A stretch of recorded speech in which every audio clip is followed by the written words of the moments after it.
Hello నమస్తే, welcome back to my channel. ఈరోజు మనం ఒక సంచలనమైన విషయం గురించి, అంటే భారతదేశంలో జరుగుతున్న జ్యుడిషియరీ వ్యవస్థలో ఆ వ్యవస్థలో జరుగుతున్న విషయాల గురించి తెలుసుకునే ప్రయత్నం చేద్దాం. చాలా ఆశ్చర్యకరమైన విషయం. ఒక 500 రూపాయలు వాచ్ గురించి జరిగిన గొడవలో ఒక వ్యక్తి మరణిస్తే కింద డెహ్రాడూన్ కోర్టు నుంచి ఉత్తరాఖండ్ హైకోర్టు నుంచి సుప్రీంకోర్టు వరకు 2002 నుంచి 2022 వరకు ఒక కేసు నడిచింది. ఆ కేసుకు సంబంధించి కొన్ని ఆసక్తికరమైన విషయాలు, జ్యుడిషియరీ వ్యవస్థ ఎట్లా నడుస్తుంది మన దేశంలో అని చూద్దాం. 1997లో ఉత్తరాఖండ్ రాష్ట్రానికి సంబంధించి ఒక వ్యక్తి పదమ్ సింగ్ అనే వ్యక్తి, ఆయన సంబంధించిన ఒక 500 రూపాయల వాచ్ని వాళ్ళ ఫ్రెండ్కి అమ్మాడు. వాళ్ళ ఫ్రెండ్ పేరు మహువా అమ్మితే అమ్మిన తెల్లారే ఇది నాకు నచ్చలేదని రిటర్న్ వేయడానికి పోయిండు పదమ్ సింగ్కి. ఆ రిటర్న్ వేయడానికి పోయే సందర్భంలో ఈ మహువా అతనికి సంబంధించిన 2 ఫ్రెండ్స్ని, రాము అండ్ మధు అనే 2 ఫ్రెండ్స్ని తీసుకొని వెళ్ళి ఇచ్చే సందర్భంలో వాగ్వివాదం జరిగింది. ఆ వాగ్వివాదంలో వీళ్ళు ముగ్గురు కలిసి ఆ వ్యక్తిని, పదమ్ సింగ్ని కింద నెట్టేసే పరిస్థితుల్లో అతను గాయాలై చనిపోయాడు.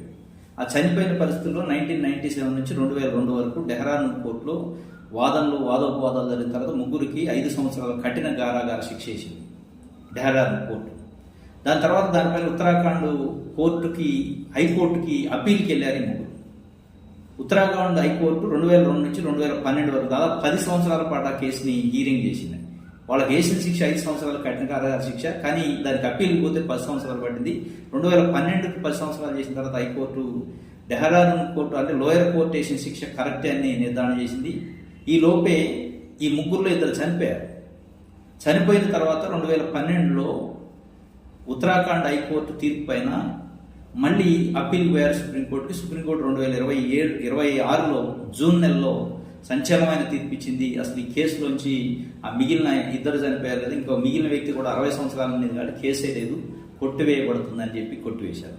అంటే ఒక 500 రూపాయల వాచ్ గురించి ముగ్గురికి కఠిన కారాగార శిక్ష, దానిపైన లోయర్ కోర్టు ఒక 10 సంవత్సరాలు, దాని తర్వాత హైకోర్టు ఒక 10 సంవత్సరాలు, దాని తర్వాత సుప్రీంకోర్టు దాదాపు 14 సంవత్సరాల పాటు హీరింగ్ చేయాల్సిన పరిస్థితి వచ్చిందంటే 500 రూపాయల వాచ్కి మన జ్యుడిషియరీ వ్యవస్థలో జరుగుతున్న టైం ల్యాప్స్, దీనివల్ల కక్షిదారులు ఎదుర్కొంటున్న ఇబ్బందులు ఏ స్థాయిలో ఉన్నాయి అనేది మనం ఒకసారి అబ్జర్వ్ చేస్తే అర్థమవుతుంది.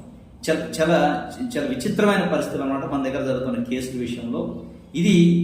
దీన్ని బట్టి మనం ఈ జ్యుడిషియరీ వ్యవస్థను అర్థం చేసుకోవాల్సిన అవసరం ఉంది. ఇటువంటి చాలా అంశాలతో మనం భవిష్యత్తులో ముందుకు వద్దాం. దీనిపైన మీ ఒపీనియన్ కూడా, అంటే ఈ కేసు పైన మీ ఒపీనియన్ కూడా ఏమైనా ఉంటే కామెంట్స్లో తెలపగలరని